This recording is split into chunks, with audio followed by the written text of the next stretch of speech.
Galway is rightly celebrated for its arts and culture, but now it's making headlines for the wrong reasons. A surge in violent incidents that are nothing short of shocking. From Eyre Square to local shopping centres, violent confrontations are disrupting public life and causing local councillors to say enough is enough.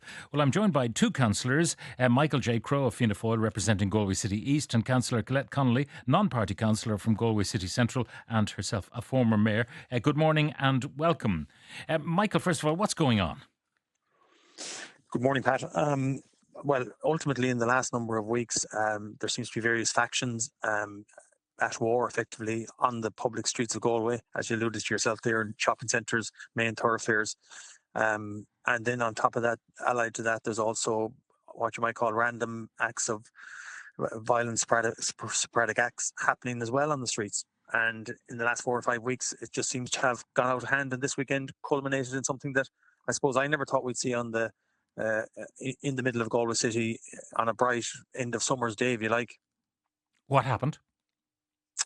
Well, approximately in or around 60 to 70 people. I understand that it's a feuding between two families. Got into it, you might put, a very violent scenes in the car park of Galway Shopping Centre, which is a hotspot of the shopping area in the city. This happened on Sunday evening. It is also a Supermax there, which is an attraction for people that would say after GA games on Sunday, whether they play in or participate. There's a lot of kids and families around there. And it just took off, and many people have seen the events on social media.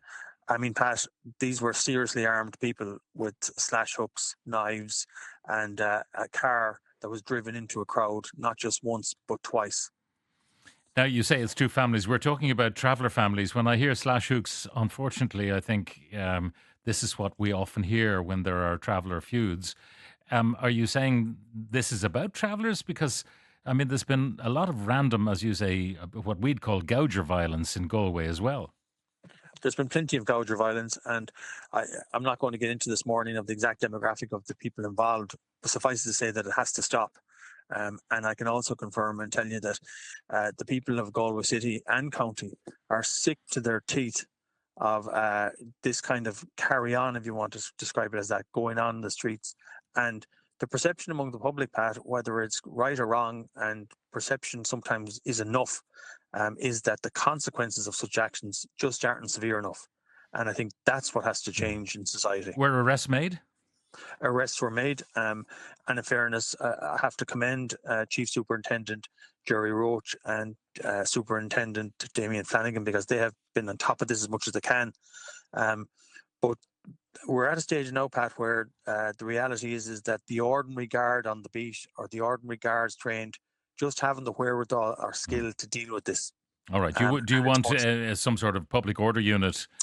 Well, my understanding is that Superintendent Roach has confirmed that a public order unit is now in place, and is ready to go. And I think that for the citizens of Galway and the businesses of Galway, because, Pat, it has impacted enormously on the image of Galway. We want that to stop now, and we want the people and persons involved to draw a halt. All right, Councillor Colette Connolly, non-party former mayor, what is your take on what happened? Because the images available to one and all globally on social media, not good for Galway. No, good morning, Pat. No, but I think there's two things here. I think that it is remiss of the councillors. I think the majority of councillors are burying their head in the sand. They called a special meeting last evening with the Garda Síochána to discuss this specific incident.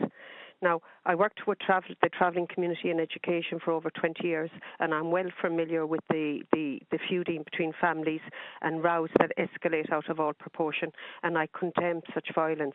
However, it's not reflective of the majority of travellers that live in the city peacefully, like the rest of us. Sure. I think that that is the same for any cohort of gougers. We have them in Dublin City. They're certainly not travellers. And you don't condemn everyone from a community because there are some dysfunctional individuals within that community. Absolutely, Pat, but the problem is language. And when councillors around the table are elected and use the language, those people, them people, and that community, without specifically referencing travellers, that's where the issue is. As I said, I condemn utterly the violence, and I saw it myself firsthand as an educator. But the issue is much broader than that. As mayor, I sought a first meeting. Unfortunately, it was during COVID, so I met with the Garda Síochána in relation to my view of the city and violence and antisocial behaviour being out of control. And they seemed to think that they were surprised to hear me express the fact that people's perception is there are no Garda on the street. We have young people taking over the beaches, drinking on beaches, something I've never seen in my lifetime. We have rallies coming to Galway holding the city up to ransom. We have fights on a regular basis in Shop Street, one of whom I witnessed myself and phoned the Garda Síochána. I have people knocking on my door, drunk, with drugged. I have people ringing me from the inner city, Bohermore, Palmyra, Clada, Shantala, where they suffer at the west, all suffering from antisocial behaviour directly related to drink and drugs. So what do you think is at the heart of this? Because you actually raised the issue during the pandemic. Yeah, go on.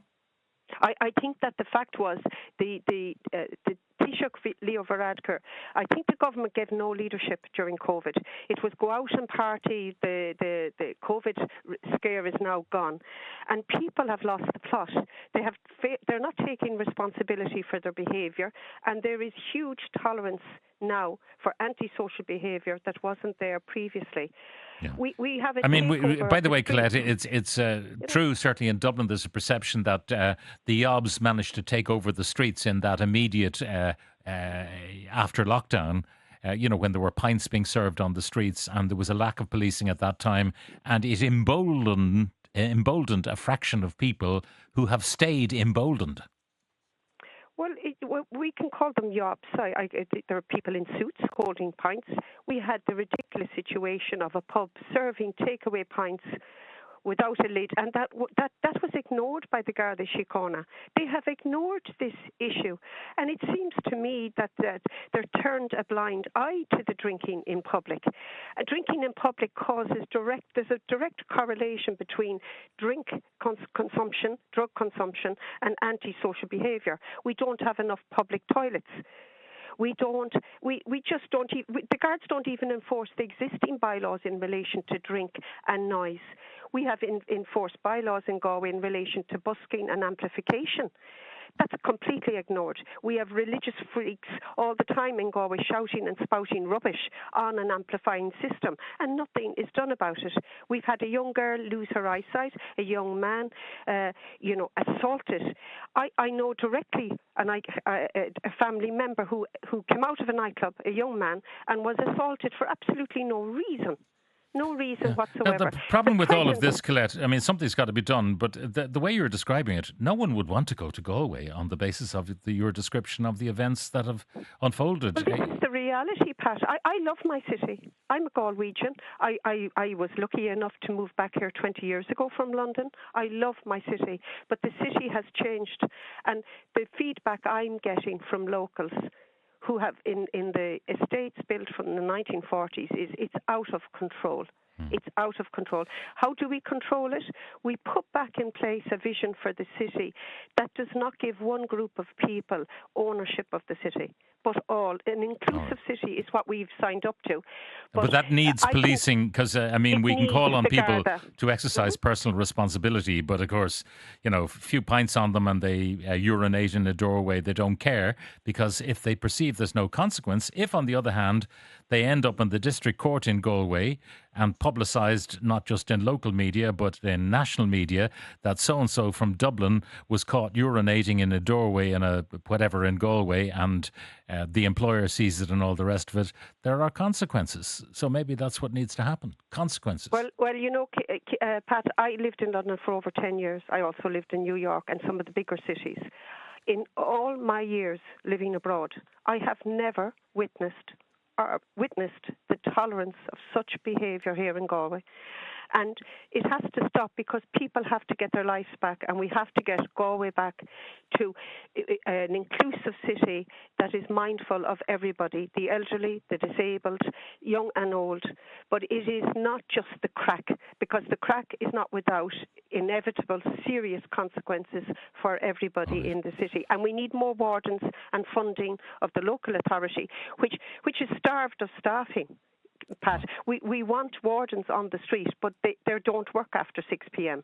So they don't work on weekends except on the Saturday. So we need funding of local authorities to mind us. You've made your points very tellingly. Councillor Colette Connolly, non-party, former Mayor of Galway, and Councillor Michael J. Crowe, Fianna Fáil, Councillor for Galway City East.